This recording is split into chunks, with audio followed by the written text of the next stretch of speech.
Hello and welcome to another Java tutorial. In this tutorial, I'm going to continue our discussion on solving ordinary differential equations.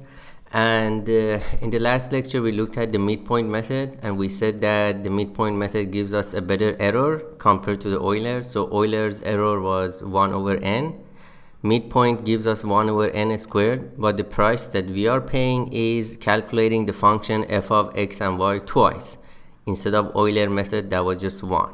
All right, so we're trading off the cost of computation of f of x and y with the better accuracy, and this trade-off always exists in solving differential equations. Okay, so what I'm going to do, I'm going to implement this midpoint method in our ODE solver class, and then compare the result with the Euler method, see how fast the convergence is compared to the convergence of the Euler method. So let's head to our Eclipse. In the ODE project, we have this ODE package, and we have the ODE solver.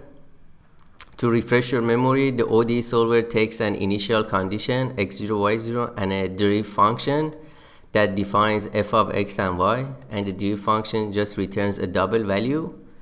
It only has one public abstract method value, which takes the value of x and the y, and it defines y prime as f of x and y. All right, and we always use it as lambda expression for easy use.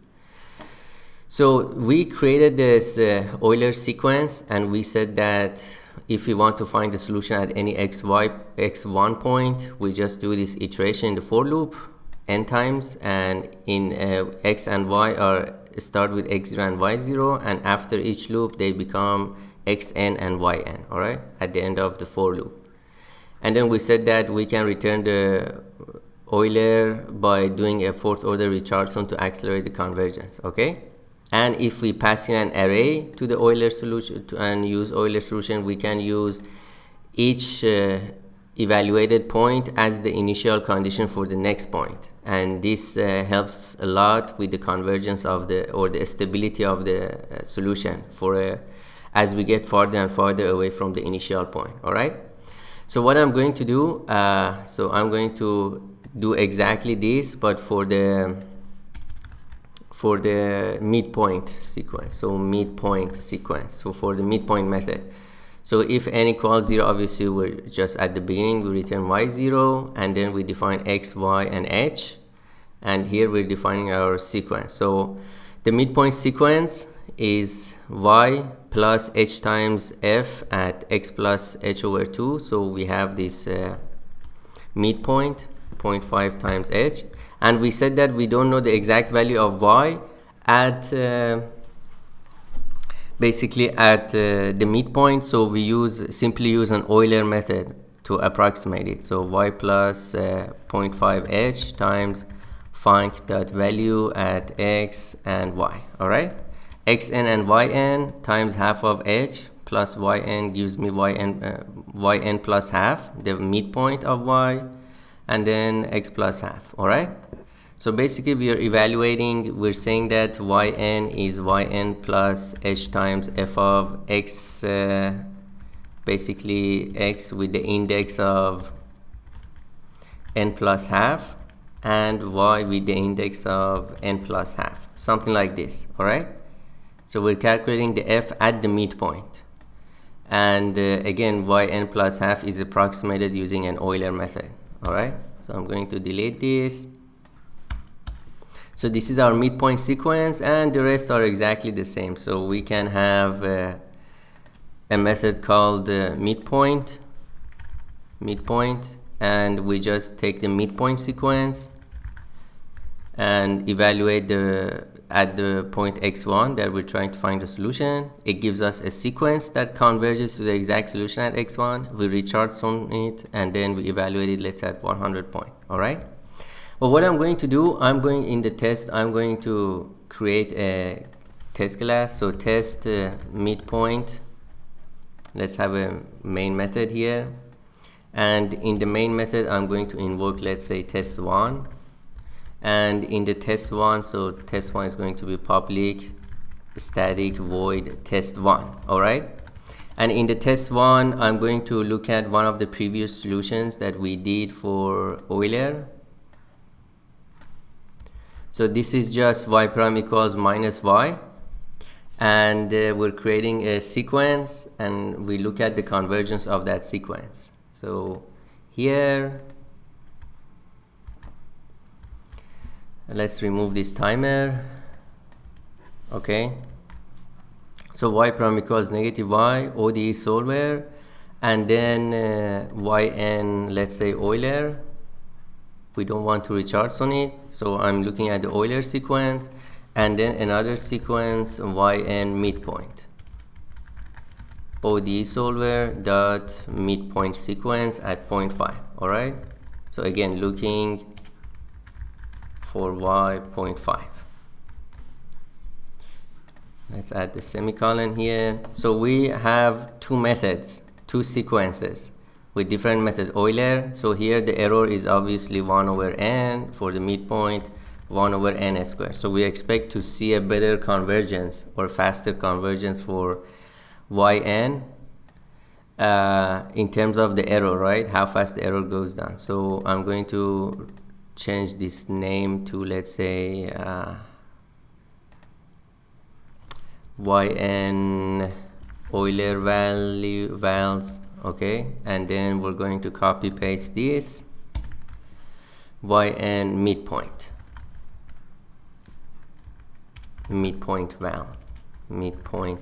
vals. So we have this yn Euler, and copy and paste this yn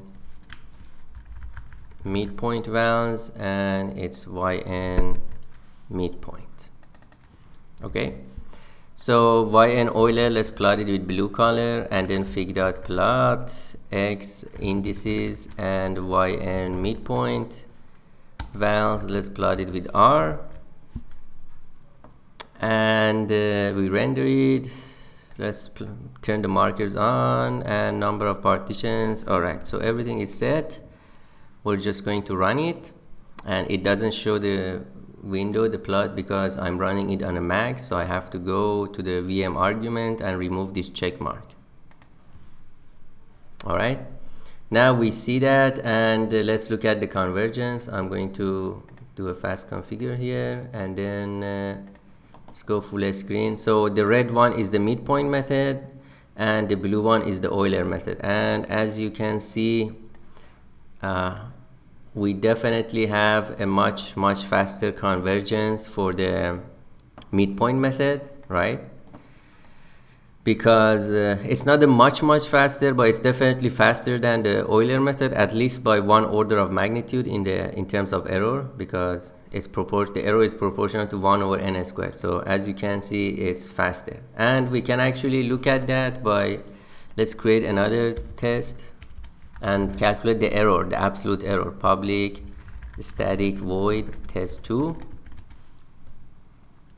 So we're going to invoke test2, and in test2 we are going to, let me also remove the unused imports, Command Shift O for organizing the imports.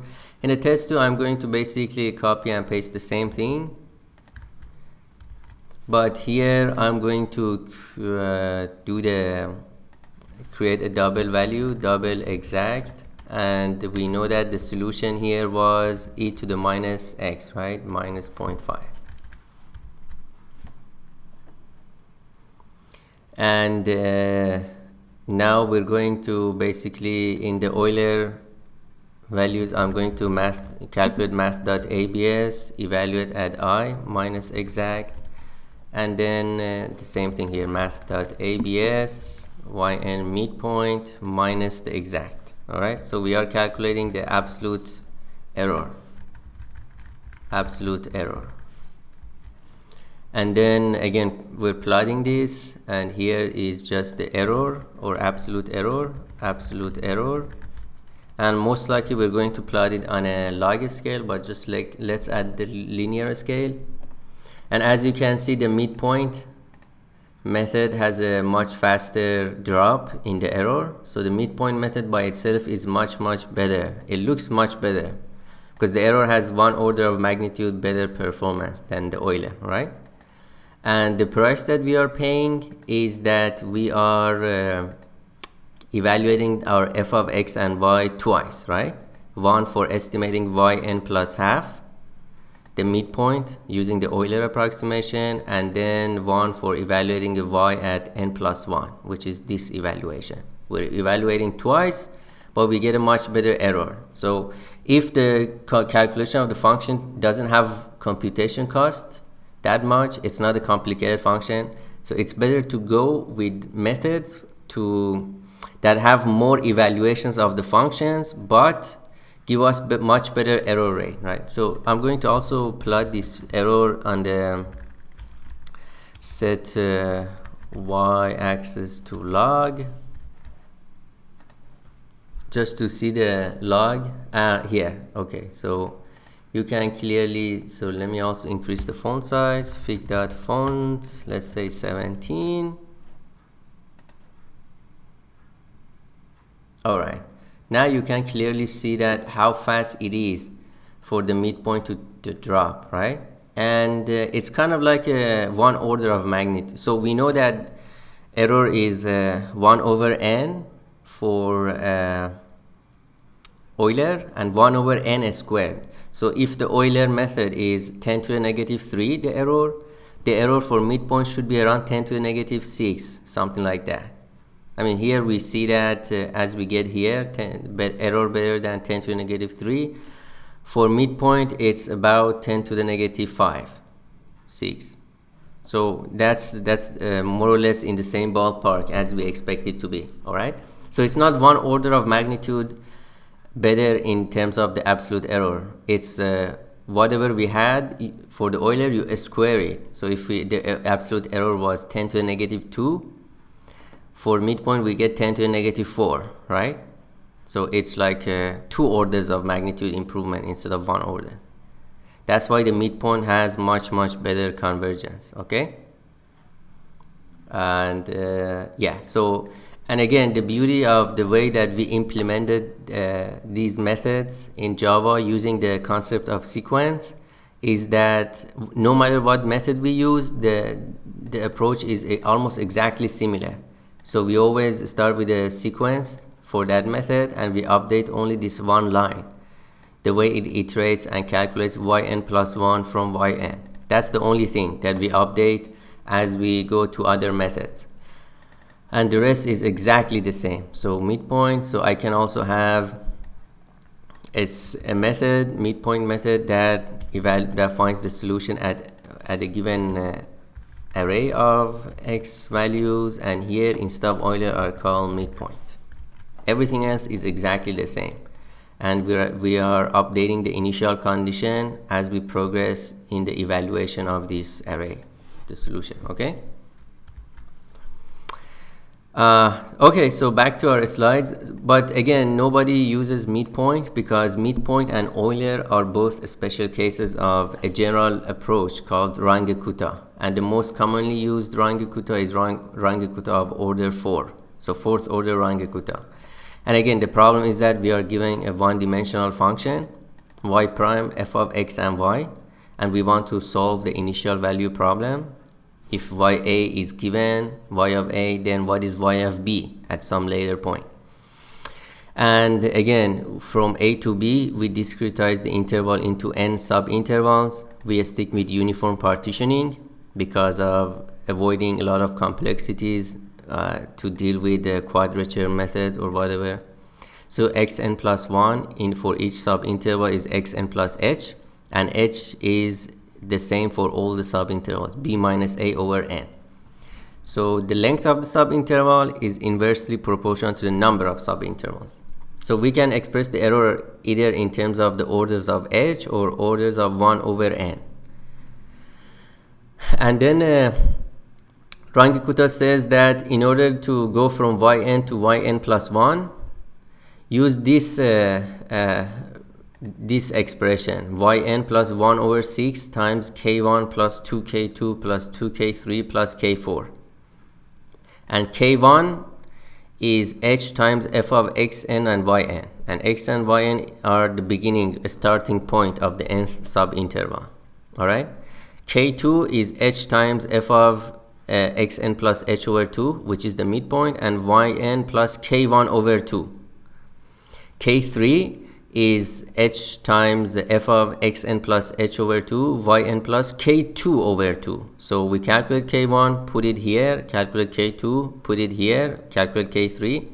And finally k4 is h times f of xn plus h, which is the endpoint of the subinterval, times and yn plus k3.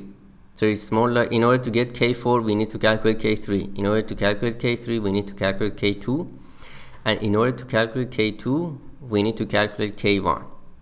All right, and this is a fourth order approach, and the error has been hugely improved compared to the Euler or midpoint. So Euler was order of h, midpoint was order of h squared. For RK4, Runge-Kutta 4, the local error or the truncation error in each subinterval is order of h to the fifth. And then when you add them up, all the n subintervals, you multiply by n, or you divide by h, right? So order of h to the 5 divided by h becomes order of h to the 4. So this is the global error, which means when we evaluate, when we go from A to B using this sequence of iterations, or we basically move forward or progress in this sequence, we end up eventually the error, order of error for evaluating y of b is order of h to the 4. All right, so 1 over n to the 4. And as we increase n, the error goes down extremely fast. Okay, that's very important.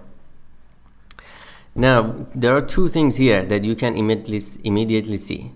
Runge-Kutta first order is just using k1, so yn plus 1 is yn plus k1.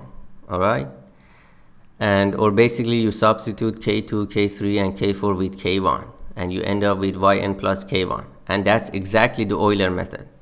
Runge-Kutta second order is basically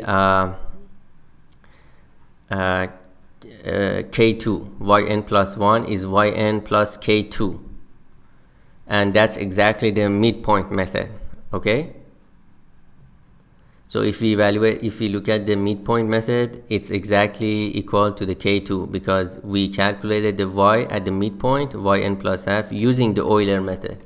And that's exactly what happens here. We calculate the k1, which is the Euler approximation for delta y, and then we calculate k2, which is the midpoint approximation, h times f of xn plus h over 2, yn plus k1 over 2. All right, now what the important thing here is that we said that there is a close relation between these methods and the methods for numerical integration. And methods of numerical integration are special cases of these methods for solving ODEs, because if f of x and y doesn't depend on y, the solution is equivalent to integrating the function f of x. And we said that the Euler method is equivalent to the forward rectangle integration, the midpoint method is equivalent to the midpoint or center rectangular approximation. And you can immediately see here, especially with this 1 over 6 factor, that the RK4, the Runge-Kutta fourth order, is equivalent to the Symptom's method of numerical integration. So if f of x and y is independent of y, Runge-Kutta 4 is exactly the Symptom's method. And to refresh your memory, first of all, let's see what happens if f does not depend on y. So k1 is h times f of xn. k2 is h f of xn plus h over 2, which is the midpoint of the interval. k3 is h of f xn plus h over 2. So k2 and k3 are equal, and k4 is h times f of xn plus h, yn plus k3. And f doesn't depend on y, so k4 is h times f of xn plus h, which is the value of the function at the endpoint. So k1 is the value of the function at the start point of the subinterval, k4 is the endpoint, and k2 and k3 are in the midpoint. So we end up with h over 6, f of xn, 4 times f of xn plus h over 2, and f of xn plus h. And this is exactly the Symptom method for integration. If I go back to the integration, here's the Symptom method. And we said that if I have a small subinterval, I can estimate the integral in a very small subinterval a to b by b minus a over 6. b minus a is basically h, the length of subinterval, times f in the beginning, f at the end, and 4 times f at the midpoint. And we said that the error was h to the 4th power, which is exactly the error for the numerical for Runge-Kutta as well. And we said that this Symptom's method comes from the condition that the integral should be exact for a quadratic equation, polynomial for a quadratic function, which means it's exact for constant functions, linear functions, and also quadratic functions. And that gives us a very good, very nice error. The error goes down very rapidly. So back to the Runge-Kutta. This is exactly what happens here. If f of x and y is independent of y, we end up with the Symptom's method. And we said that out of, so before going to the quadrature methods for numerical integration, rectangle approximation, trapezoid approximation, and Symptom approximation, they all end up with a sequence that converges to the exact value. But the convergence always has a linear or sublinear convergence, right? It never has a quadratic convergence, which is the case for basically quadrature methods or non-uniform partitioning. And out of all these uniform partitioning cases, Symptom was the best one that gives us the most accurate. The price that we were paying was evaluation of the function at 3 points. Midpoint requires one evaluation for numerical integration. Forward rectangle requires one approximation or calculation of the function. Symptom requires 2, and Runge-Kutta requires 3, because we have f of x and yn, f of xn plus h over 2 and yn plus k1 over 2. K3 is yn plus k2 over 2, and k4 is yn plus k3. So we end up with 4 evaluations of the function. And again, if evaluation of the function is costly, it takes a lot of computation effort to evaluate the function. It's better to stay with Euler or midpoint and then do a Richardson acceleration on the sequence that we get. Okay? Because we can calculate the value of the function, calculate the Euler sequence, and once we have it, we just do a Richardson approximation on the values that we have already calculated. All right? But again, typically in the physics or engineering problems, the ODEs, the function evaluation doesn't have much cost of evaluation. So we go with Runge-Kutta 4, the error goes down very rapidly, and we don't even need to do any acceleration on the generated sequence. We are not going to do any acceleration. And again, the implementation is Java is like this. It's exactly like the Euler or the midpoint method. Again, that's because of the way we implemented this ODE solver in Java, which is a very beautiful way of looking at it. We generate a sequence that converges to y of b, starting with y of a. And then because the order of error is already so good, we don't even need to do any Richardson acceleration on the sequence. So here's the code. Sequence, Runge-Kutta sequence. I'm trying to find the solution at b or x1 here. If n is 0, we're already at x0, which is a, and we already know the value, which is y0. Otherwise, we start with x, we create this sequence of xi and yi. So originally x and y are x0 and y0. H is the length of each subinterval, uniform partitioning. And originally let's initialize k1, k2, k3, and k4 to 0. Okay? And in each iteration of the for loop, we calculate the k1, k2, k3, and k4. So this is 4 evaluation of the function. So k1 is h times the function at x and y. K2 is function at the midpoint, x plus half h, y plus half k1. K3 is x plus half h, y plus half k2, and K4 is h times function at x plus h, y plus k3. And once we calculate that, we put it in this calculation. Yn plus 1 is yn plus k1, 2k2, 2k3, k4 over 6. And then we also update x. So in this term, this line updates the y from y0 to y1, and x goes from x0 to x1. And then we go into the next iteration of the loop. Y becomes y2, x becomes x2, and after n iterations, y becomes yn, which is the one that is we're looking for, and x becomes xn, which is b, because we're doing a uniform partitioning. All right.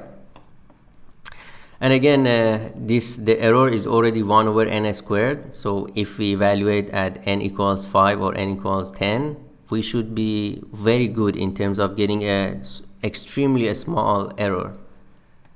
So here's one example. Y prime is minus y, and this is what we looked at here by comparing to the to midpoint with the Euler. Okay. And here's the code. Again, the style of the code is exactly the same. I'm not doing anything. Again, deriv function, we define with the deriv function, which is y prime defines the y prime minus y. Create the ODE solver class, pass in the function, the initial point, which is 0, and the initial value y of 0, which is 1. And then create the sequence, now called the Runge-Kutta sequence method, and calculate it at 0.5. And then indices, we are going to progress 100 terms in this sequence to look at the convergence, and yn values, we evaluate the sequence and then plot it. And you see at n equals 5, at the 5th term, we already get almost perfect convergence. And here I wrote that in a general case, let's just take n equals 20 as the good approximation, or the best, as the point that the convergence has been absolutely reached. Okay. And let's try to also in our test 1 and test 2, let's also include the Runge-Kutta. So here yn midpoint, and I'm going to create a new sequence, yn Runge-Kutta, and instead of the midpoint sequence, I'm going to call the Runge-Kutta sequence, and it's going to be 1 over n4. And then we have the exact yn midpoint. Let's also calculate the yn rk or Runge-Kutta values, and let's copy and paste this yn Runge-Kutta values, yn Runge-Kutta sequence.